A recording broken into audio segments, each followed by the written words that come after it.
ছয়গাঁৱৰ পশ্চিমধুলিত ৰঙালী বিহু উদযাপন।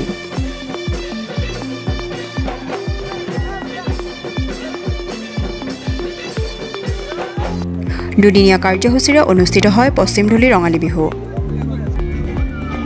ৰঙালী বিহুৰ লগত সংগতি ৰাখি বিভিন্ন খেল ধেমালি, দধিমন্থন আৰু সাংস্কৃতিক অনুষ্ঠানৰো আয়োজন কৰা হয়।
কেনেকুৱা হৈছে আমাৰ পশ্চিমধুলি ৰঙালী বিহু উৎসৱৰ দুদিনীয়া কাৰ্যসূচীৰে আমি বিহু উদযাপন অনুষ্ঠিত কৰিছোঁ।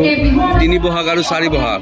আমাৰ এই ৩ বহাগত বিভিন্ন প্ৰতিযোগিতা, খেল ধেমালি তথা একক আধুনিক নৃত্য প্ৰতিযোগিতা আৰু স্থানীয় শিল্পীৰ দ্বাৰা গীত মাত পৰিৱেশন কৰা হৈছে যোৱাকালি। আৰু আজি ৪ বহাগ।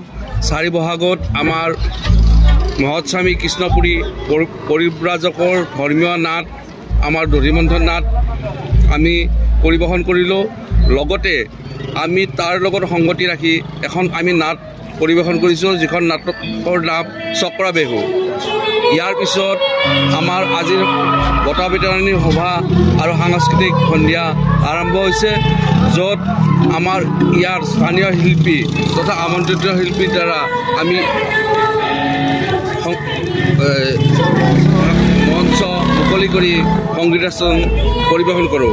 আজি সাংস্কৃতিক অনুষ্ঠানৰ আমাৰ বিশেষ আকৰ্ষণ আছিল জনপ্ৰিয় কণ্ঠশিল্পী যুগল কিশোৰৰ গীতৰ শৰাই, মানসী চহৰীয়াৰ গীতৰ শৰাই, জোনমণি কলিতাৰ গীতৰ শৰাই আৰু সৌৰভ কলিতাৰ গীতৰ শৰাই। আমি এই অঞ্চলৰ কৃষিজীৱী ৰাইজে এই অঞ্চলত আমি বহুতো ঘাট প্ৰতিঘাত পাৰ কৰি 59তম দধিমন্থন আমি উৎসৱ পালন কৰিলোঁ আৰু লগতে 34তম ৰঙালী বিহু আমি উদযাপন কৰিলোঁ। আমি আশা ৰাখিছোঁ ভৱিষ্যতে যাতে আমাৰ এই উৎসৱটি উৎফুল্লিত হৈ থাকে। লগতে আমি ৰাইজৰ সহায় সহযোগিতা কামনা কৰিছোঁ।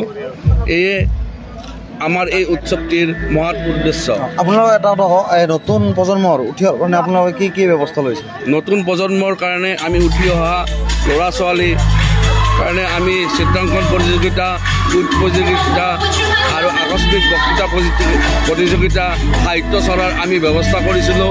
আৰু লগতে বিভিন্ন নৃত্য গীত মাতেৰে আমাৰ সাংস্কৃতিক অনুষ্ঠান 3 বহাগ আৰু 4 বহাগত ইতিমধ্যে আমাৰ অনুষ্ঠান এতিয়াও চলিয়ে আছে।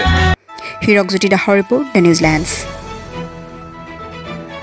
দ্য নিউজিলেণ্ডছ অবিৰত তথ্যানুসন্ধান, আপোনাৰ সেৱাত খবৰ সন্ধান।